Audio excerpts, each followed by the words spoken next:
This time we will take a closer look to flexible connection agreements, whatever it is, but you know. Dmitry is senior originator at EnBW and will explain what these agreements mean for developers and operators. The stage is yours.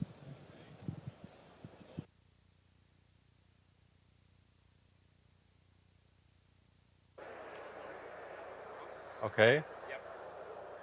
Okay. Hello, everybody.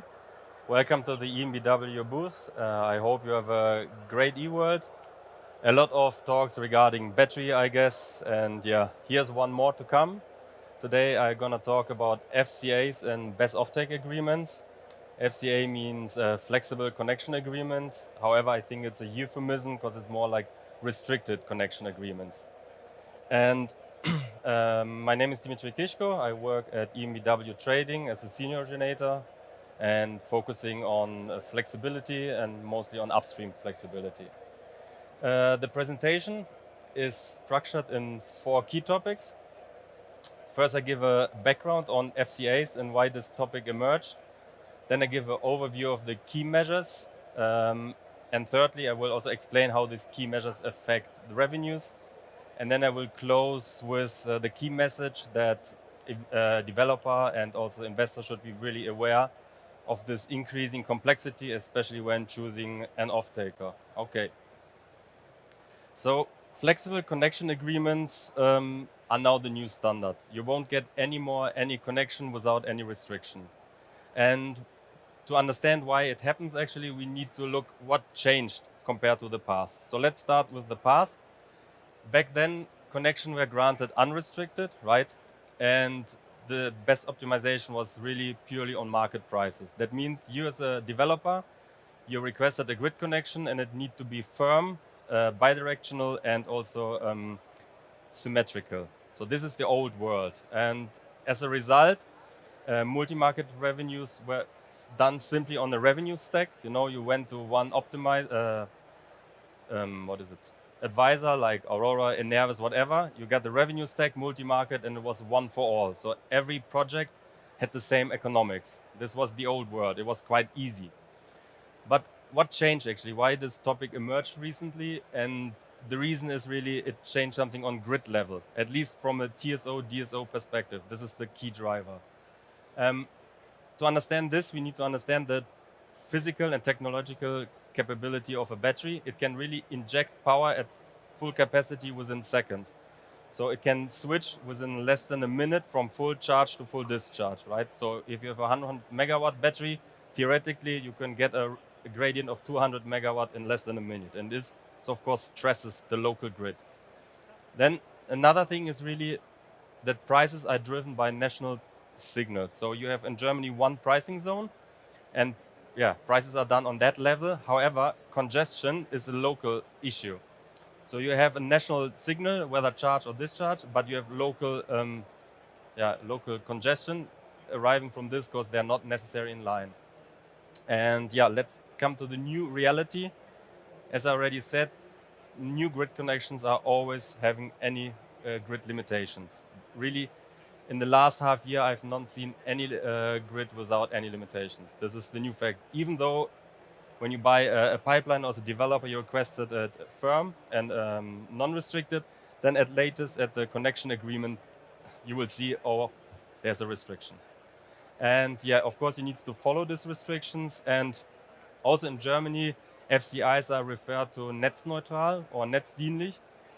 And so it's neutral or also serving the grid means the implication that in the past the grids, they are actually harmful to the grid.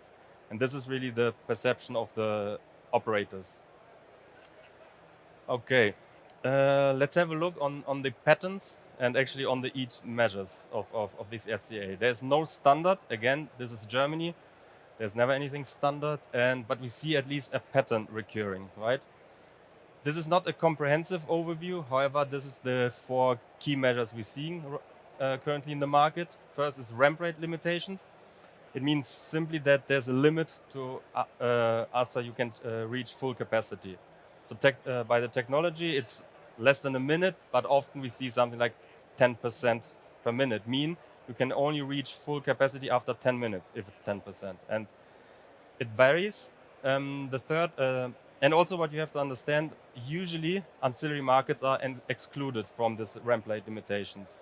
However, the German grid operator were very creative and they introduced a limited ancillary market participation measure. Means very simple, you can only put a certain capacity to pre-qualification in this market. For instance, you have a 100 megawatt battery and they just write only 5 or 10 megawatt are possible to bid in ancillary markets. So this is another limit. Quite often we see also this charging and discharging capacity. It means even though you have a bidirectional battery with 50 megawatt, for instance, at certain times only part of the capacity can be charging or discharging. And mostly this is driven by renewable feed-in or by peak consumption. So it creates an asymmetrical behavior of the battery. And the fourth one is like dynamic grid limitations. And this means simple that all of these measures, but mostly measure number 3, can be done in a dynamic manner. That means, for instance, day ahead or 2 days ahead, you get a notification. The next day, you can only discharge or charge with a certain capacity. And this is quite the most complex one. It's again mostly driven by renewable feed-in or by consumption. And really important here is to understand the lead time when you get this notification. Sometimes it can be hours, then your whole dispatch is done. At least you need to be aware of it day ahead. Yeah, I will now show, again, each FCA is unique, but we see a pattern. And now I will give you a broad overview on how these individual measures affect the revenues. So let's start with the ramp rate limitation. It just limits the ability to capture short-term price spikes. It means it simply reduces imbalance and day-ahead optimization value. And it also increases the imbalance risk if it's not reflected properly in the dispatch.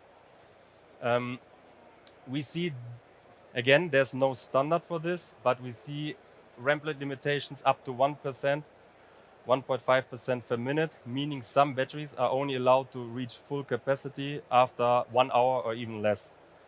And this very restricted one could impact your revenue up to, it's a broad number, it's really, don't nail me on this, but it could be up to 25% on revenue just cut on these ramp rates. Really only on arbitrage, right? Then we have the limited ancillary service participation. It just reduces the value from FCA and AFFR market, and it prevents from full multi-market revenue stacking. So what you knew before in the past, right? All the 4 markets and you stack, you just have to exclude 2 of the revenue sources. Yeah, and you have to rely, of course, then on the remaining ones. And again, it depends on how strict this measure is, but it can also limit up to 25% of the revenue, especially in the first years, right? Because we think like the value of ancillary market is anyway decreasing over time due to cannibalization. Let's now talk about charging and discharging capacity limits. It caps the revenue from all markets, right? Revenue from ancillary and wholesale market, because it really limits the possibility to charge or discharge. And it creates an asymmetrical charging and discharging economics. And yeah, it's very complex again. This is the whole key message, it's complex. But we saw, especially when it's like netzdienlich, so not only netzneutral, it also can cut up to 40% of the revenue. So we can see there's a already fundamental change on each of the measures. And now we have even the 4th measure, it's dynamic. And honestly, I cannot give you any idea how much it changes because it's really depending on the individual connection. It's again, the revenues are varying on time and location specific constraints, and the multi-market optimization is really complex. Most difficult part of the last measure is actually the long-term view. So it's really difficult to assess how much it will affect after 1 year, after 2 years, after 3 years. Of course, you need to be able also to forecast the drivers behind. So the grid deployment, the renewable deployment, how is the data center coming, that area is really complex. And yeah, so these are the core measures and at least a broad overview on how they affect revenue. And again, they fundamentally shape the project economics. They're not just some numbers on the revenue, but they really changed what the battery project is. And you need to be aware of this in my perception. Um, again, so this is our EnBW view on what is required for successful offtake agreements, for especially when you need them to be bankable, right? So you need the project finance based on this agreement. And you can see it's like 3 steps from FCA. It's given by the grid operator to actually a bankable long-term offtake agreement. And there are 3 steps from our perception. The first one, you need to understand actually the impact on the multi-market optimization and also on the physical control, because it goes hand in hand. You know, even if you have an idea on the revenue, you still need to capture this revenue in the by the physics. Then after this step, you have a real-time value, right? But you need to understand and evaluate this pattern of this revenue short time, how the volatility is, and also in the long term the uncertainty range. So first step, you get like an idea of the value in the time, and then you try to get a long-term revenue expectation. Once this is done, it's still not the end. You have to find actually contractual measures, and yeah, together with lawyers and commercial and so on, you have to understand how to translate this new reality into a contract. And yeah, because the key is you still need predictable cash flows, even in this very, I would say, complex environment. And you need to transparent and balance risk allocation between developer and off-taker. And then voila, we have a bankable long-term off-take agreement. It's not, as you see, it's quite, again, a process. This is our view. It might be different for other off-takers, but yeah. And now to the last slide of my presentation. Again, the key message is selecting the right off-taker is key for project success. We just recap. FCA connection agreements is the new norm. There is no any other anymore. It increases the complexity of dispatch and optimization, and each project revenue assessment must be individual, right? So it's not anymore this Aurora, whatever, one for all. You have to apply it individual according to your constraints. And yeah, and the risk then deriving from this must be allocated contractually. And yeah, selecting the right off-taker is key for project success. I hope it was interesting. Thank you very much. Generally, our team deals with large-scale BESS, standalone and co-location, whether green or gray. And our key is like to provide solutions for bankable offtake. Thank you very much. So, any questions?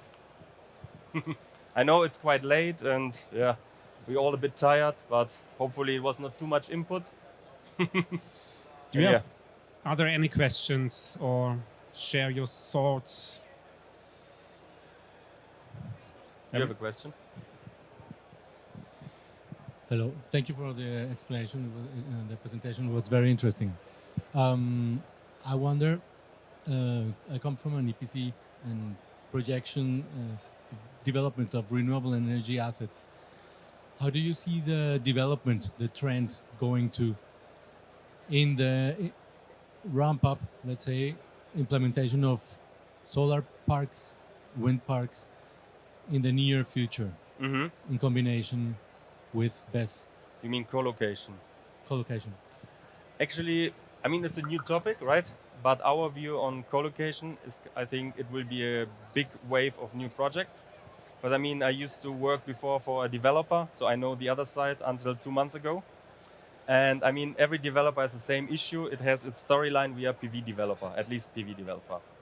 And now, well, their storyline is starting to fall apart. So they need somebody to help them. So they really, we see a lot of requests. They want to offtake like green BESS offtaker, like hybrid PPAs. I think there's a big market, there's a big supply, and actually it's more a buyer market, less than standalone, unrestricted. Well, they're not existing anymore. There's a seller market, but here's a buyer market. I think it will be a big rush in this direction. I know the economics are on the edge, and it's really also depending on further capex development. I mean, right now we see like a plateau, But honestly, I think it will still decrease, and then the economics get more profitable. Also, a lot of people gamble on that it might get gray, right? The green BESS might get gray after some time. I don't think it gets fully gray, but it gets somehow flexible connection agreement style gray. So maybe only in the winter, only during night, you're allowed to get extra revenue. Yeah. And there is also a big demand starting now from the CNI side, what I see. Everybody wants hybrid PPA, everybody wants green BESS, but they don't understand it yet. So the idea is really to find a good contract upside and an easy downside contract. But I think there's a big market, at least for solar. For wind, I'm not an expert in this regard, but I don't think wind and PV matches that well. Because I think when wind patterns are more long run, right? Sometimes you have a strong wind event for 2-3 days, and the battery could not capture this value. Because PV, it's more on hourly basis. So this is my view on this. Thank you. Other further questions? Not at all. So thank you, Dmitry, for your insights. Thank you for your interest. This was the last session of the day. We continue tomorrow at 11 a.m. Thank you. Thank you.